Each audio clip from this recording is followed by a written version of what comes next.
What's up, everyone? This is the Demontre Black. Today we're going to react to a death battle. Saitama versus Popeye. Let's watch.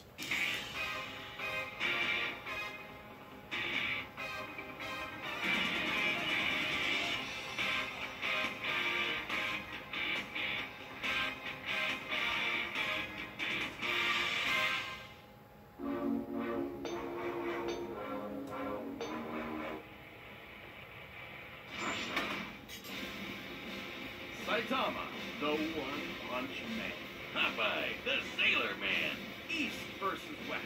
Old versus new. Healthy eating versus basic exercise. These two warriors may seem ridiculous, but their unassuming exteriors belie impossible strength. He's whiz and I'm boomstick. And it's our job to analyze their weapons, armor, and skills to find out who would win a death battle. Life is pain, brutal and short. The challenges we face during our brief sojourn on this tiny blue marble are what make us human. They light a fire in our soul.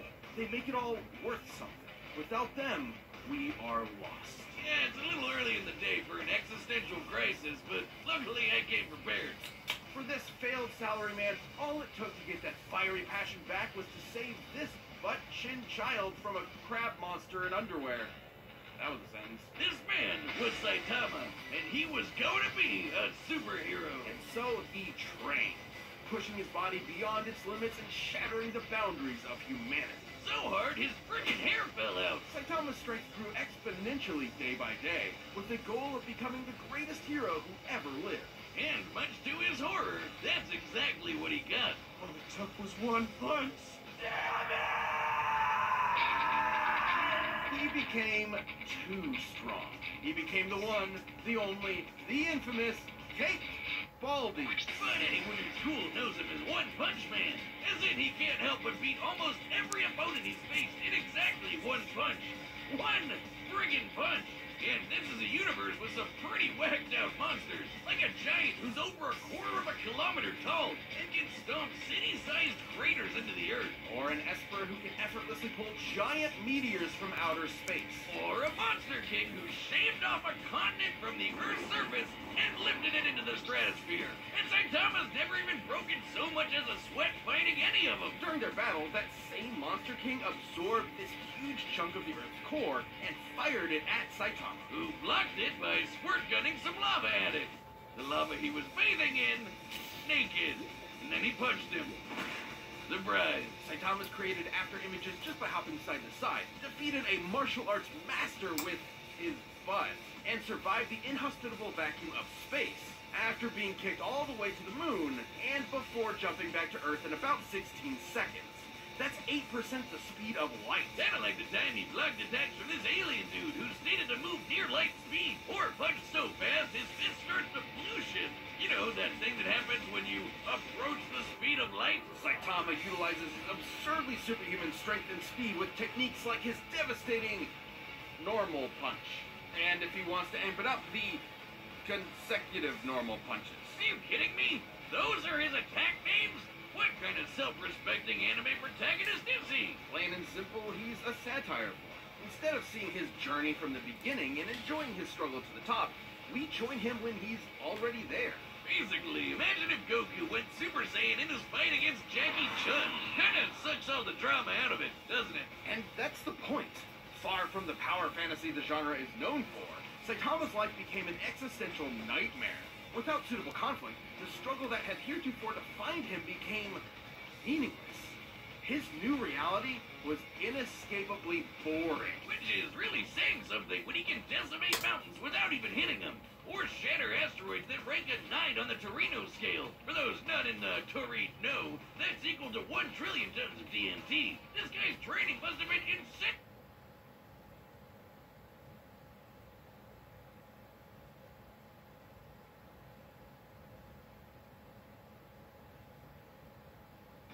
You've got to be shitting me. It doesn't make sense because it's not allowed to make sense. To be fair, though, to someone who isn't already a trained soldier or athlete, keeping that workout routine every day for years is pretty much impossible. Well, 100 push-ups and sit-ups are technically doable, especially if you space them out. doing 100 squats and then running half a marathon every single day would absolutely destroy your leg. Put simply, effective workouts involve shredding muscle fibers at the micro level, then allowing them time to repair themselves, more durable than before. This repair process requires hydration, consuming protein and carbohydrates, and lots of sleep. But Saitama's workout schedule doesn't give them time to repair, which means he was basically just ripping himself to shreds over and over and over. After a few days, he shouldn't even been able to move, but he just kept going. There might be an explanation. Take the brilliant scientist Dr. Genus, whose half-century of research into evolution Saitama erased in, well, one punch. According to Genus's hypothesis, Saitama's training broke his limiter. Basically, every living thing on Earth has a limit to their natural abilities. At some point, no matter how badass they are, they'll plateau. Wait a minute. Have I peaked? I gotta go to the gym! Well, Saitama trained so hard, he literally defied the laws of nature and reality. He just breaks the logic of his world. He crushed the entire field of evolutionary biology in the palm of his hand. And while he has stated that his strength did eventually stop growing, it's pretty clear he's never gotten close to showing it off in full. Such as when he fought the godlike alien conqueror Lord Boros, and finally broke out his serious punch. A blow where he punches a little harder than normal. And reflected Boros' collapsing star-roaring cannon.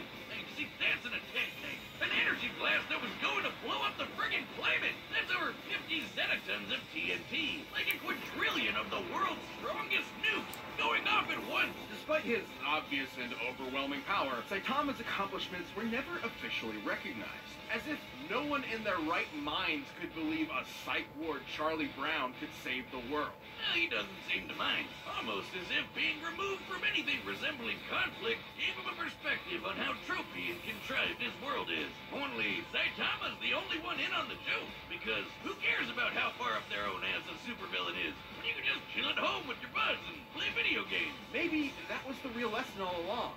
Not to value our lives based on our accomplishments, but on the time we spend living and enjoying life's simple pleasures. I'll leave that to Saitama, and I can't think of anything more pleasurable than punching so hard my name becomes a byword for literally unbeatable. The dude is the undisputed king of broken anime characters, because until Saitama finds his equal, he's gonna end all his fights in one punch!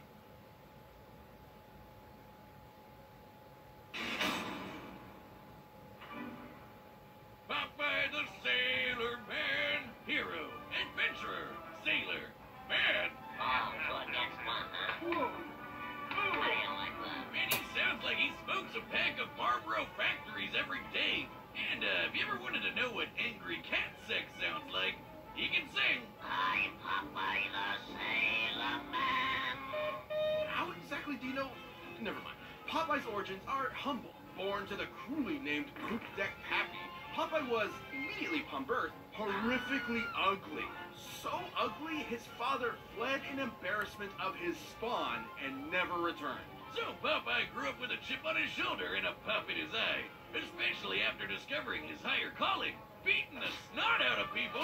Don't worry, Popeye's fists are righteous, only spilling the snot of those who deserve it. Inspired by his adopted father, Whaler Joe, Popeye set out to put his combat prowess to the test and join the Navy, becoming a true sailor man. It was there he learned the sweet science of boxing and to battle against World War II era racial stereotypes. I'm being non-specific, not just for sensitivity, but because there are so many examples. Originating in the era of rubber hose animation, Popeye's body is essentially made of, well, rubber, able to stretch, twist, squish, and squash any way he likes. Or rev up his arm for a punch that'll knock you around the planet. Popeye's punches are fascinating, since they can disincorporate their targets into composite elements, like turning anchors into fish hooks, an alligator into handbags, and several Native Americans. You know, I don't even want to know. I think the reason's pretty simple, Wiz. He's a cartoon. He can basically do whatever he wants. He can shoot fire from his corncob pipe, pull a canyon closed, punch bolts of lightning out of the air, and even give the sun a black eye. Judging by the distance the sun is from the Earth, as well as the time it took for the high striker puck to reach it, the puck must have been moving at 500 times the speed of light. In order to generate that force, Popeye must have swung his fist just as fast. Hell, he's even shadowboxed so fast he's somehow occupied 2 places at once and hit himself. So, was he just born this way? Is being ugly the secret to pulling insane bullshit superpowers out of your ass?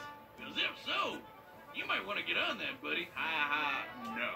The secret to Popeye's immense physical strength is simply the virtue of nutrition. Ah, I knew you'd find a way to make it lame. Specifically, Popeye has spent his life consuming a miracle herb that has turned him from a mere sailor into a veritable god. Spinach. Propaganda straight from the bean counters at Big Vegetable. You'll never get me to eat my grains, damn you! It's only animal flesh and grain alcohol for me! Originating in Persia, Spinacia oleracea is a leafy green nutrient and antioxidant-rich vegetable that can help prevent cancer and reduce blood pressure. And apparently imbue your biceps with the power of God and anime. While a normal can of spinach contains about 44 calories, when used in Popeye's world, its effects are multiplied. Not only does it immediately increase Popeye's already impressive strength and speed even further, it makes him virtually impervious to harm. It lets him fly, turn invisible, shapeshift his body into literally anything, and even survive the universe getting turned off. That's right, this big whatever the hell that thing is apparently God, and he turned off reality in order to kill Popeye and his friends.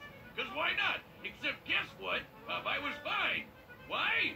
Because he eats his spinach. I wonder what its nutritional content is like. Well, let's find out with math. No! A single can of spinach in Popeye's world was once able to grow a beanstalk so tall it reached into outer space, all the way to a nearby solar system, and shattered this stylized yellow star. By measuring the volume of this spinach stalk and including the caloric density of regular spinach, we can calculate one single can of Popeye spinach contains over 46 undecillion calories. That's over 700 octillion times greater than the total calories the average person will consume over their entire life. That's over 46 million Yoda tons of TNT, enough to destroy, well, a star, or enough to punch your annoying neighbor so hard that when they land, they tilt the Earth. By measuring the angle of the planet after tilting, we can determine its axis was adjusted by about 13 degrees in less than a second. That's a speed of about 1.8 million meters per second. I wonder, is that enough to power a rocket ship so fast it travels backwards in time? Yeah, 'cause that happened. I only know one type of herb that'll take you through time. Whatever kind of spinach it is, it sure ain't normal. Not true. Popeye doesn't consume some special magical spinach. Any kind will do, even if it's handed to him by the audience in the real world watching his cartoon. He can summon cans to his side by whistling for them, praying to gods, making them into reality, or just waving his hand. The dude has literally been disintegrated into nothingness. Then his nothingness grabbed a spinach can out of nowhere and ate it. Nothing ate it. His nothing. And then he came back with his... I don't know. He can even punch so hard he tears the film strip he's being animated on, or exit his cartoon to beat the shit out of his own anime. So Popeye's basically fought 2 different versions of God and whooped their asses. You know, he's a pretty chill broski, considering he's basically a spinach-eating Lovecraftian nightmare. But he's always down for a scrap. So if you decide to antagonize him, be aware you're messing with one of cartoon's all-time heavyweight champions. And, for your own sake, eat your f***ing vegetables. I'm Popeye the Sailor Man.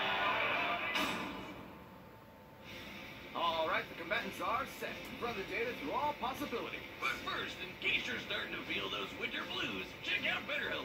This show is sponsored by BetterHelp Online Therapy. We talk about BetterHelp a lot on this show, and this month we're discussing some of the stigmas around mental health. A shocking amount of people still think going to therapy means there's something wrong with you or that things have reached their breaking point.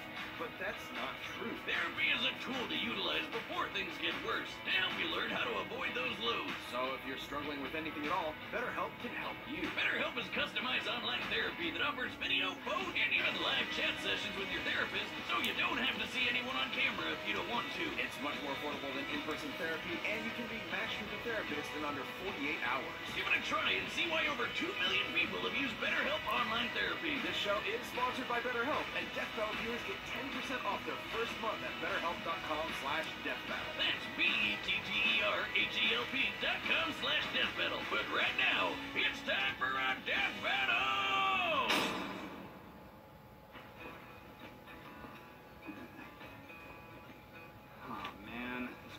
always so expensive. No thanks. Ooh. No one bad mouthing this spinach.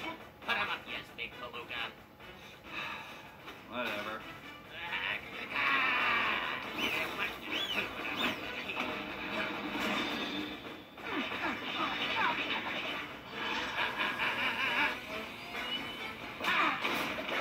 Ooh. Nice one, Popeye.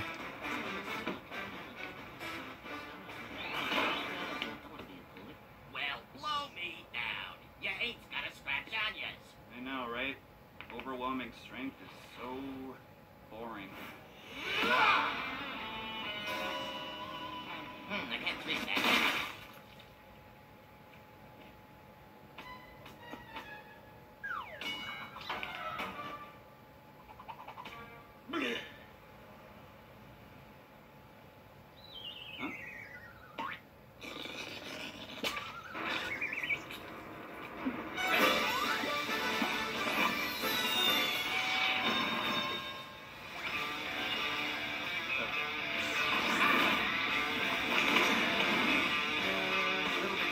Interesting now.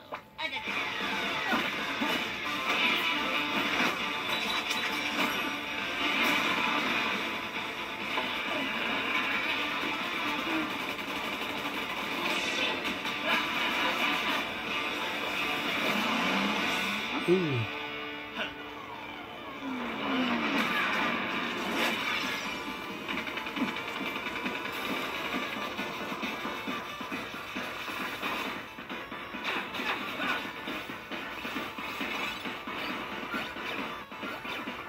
sure is one crazy gazookas.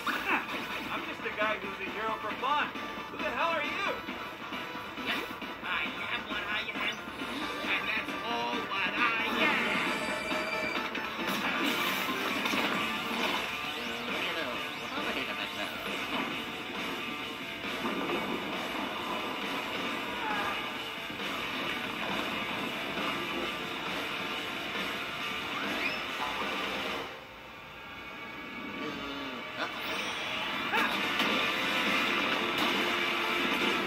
Ooh.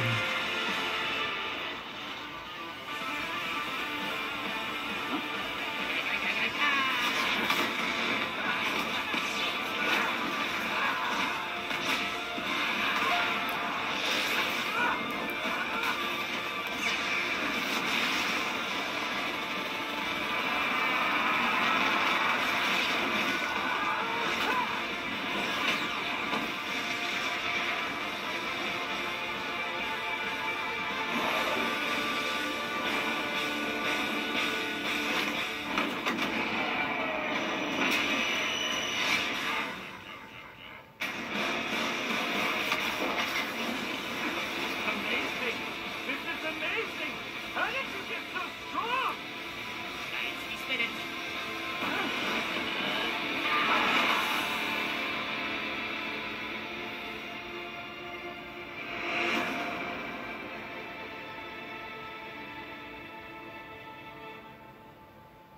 Can this be? My heart's beating so fast. My muscles ache. I can feel them again. That's all I can stand, 'cause I can't stand no more. I never thought it would happen. Seriously. I found it! Thank you, weird spinach mascot.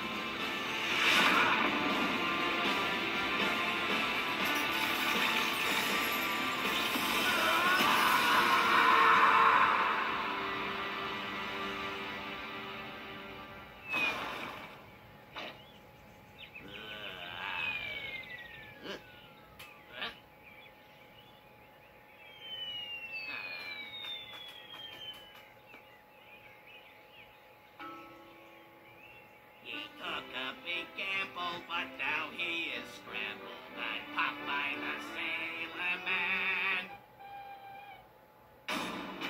Hey-o! Well, I guess you could say that fight was over easy. crazy? Wait, except isn't Saitama's whole gag that he can't lose? It is, but it's more nuanced than that. Despite breaking his limiter, Saitama's strength isn't limitless. He's said so himself. Breaking his limiter meant his potential strength was likely infinite, but there's nothing left in his world powerful enough to push him to get stronger, like a bodybuilder stuck with 5-pound dumbbells. He also doesn't possess some magical ability to kill someone in one punch regardless of effort. Powerful adversaries like Boros and Garo have survived his blows repeatedly, albeit briefly, and he's never met anyone quite like Popeye the Sailor Man. According to the mangaka, One Punch Man's gag is that Saitama is an anime protagonist at the end of his series, slapped in at the beginning of his series, where he's too strong to have a challenge. So, if we know Saitama's strength does have a limit, what is it? We know he can deflect Boros' planet-destroying blast, but he was clearly super casual about it. He may have called it his serious punch, but that's the joke. He's only now getting kind of serious. In order to get as generous a number as possible, let's assume Saitama was exerting the least amount of effort he could to throw that punch. Since he's still technically a human, we can assume the ratio between the least amount of effort possible and the most is relatively consistent with other humans. Let's just say he burned the equivalent of only 1 calorie relative to the strongest punch ever recorded, which was over 1,000 joules. For reference, the average person burns about 1 calorie a minute doing absolutely nothing. So this is assuming Saitama is literally as casual as physically possible. That'd make his strongest punch about 200 times greater than his weakest. Using Boros' energy blast as a base, Saitama's theoretical strongest punch would be over 11 yotatons of TNT. That's absolutely insane. Enough to annihilate Uranus 4 times over. Well, that's impressive, but that's still far less than Popeye's star-busting power, which was millions of times greater. Sure, this is only an estimate. We don't know Saitama's full strength exactly, but the point is, whatever it may be, it can be measured. That's right, but trying to compare them with just numbers isn't the whole story. While Saitama can break his world fairly easily, it's still a semi-realistic world that generally obeys the laws of physics. Popeye in his world, on the other hand, can't really be measured at all. The dude's occupied 2 places at the same time, ripped the film strip he's animated on, and knocked out the guy drawing him. Can't do math to figure that out. Popeye is just on a whole other level of bullshit. Even if Saitama was strong enough to kill Popeye in 1 punch, Popeye has survived being fully disintegrated, only to recover good as new. Hell, God turned off all of reality and Popeye just ignored it. And on the flip side, there was nothing stopping Popeye from just turning Saitama into a bunch of eggs, which he can do without spinach. So even if Popeye was weaker, he'd still have a way to finish the job in 1 punch. Saitama was easily one of the strongest combatants we've ever seen, but pure strength was no match for Popeye's insane power, survivability, and plain old cartoon shenanigans. If you thought nothing could match the One Punch Man, now you know Popeye's spinach can. The winner is Popeye. If you like the death battle, give a thumbs up and I will see you on my next reaction. This is the Montre Black. Peace.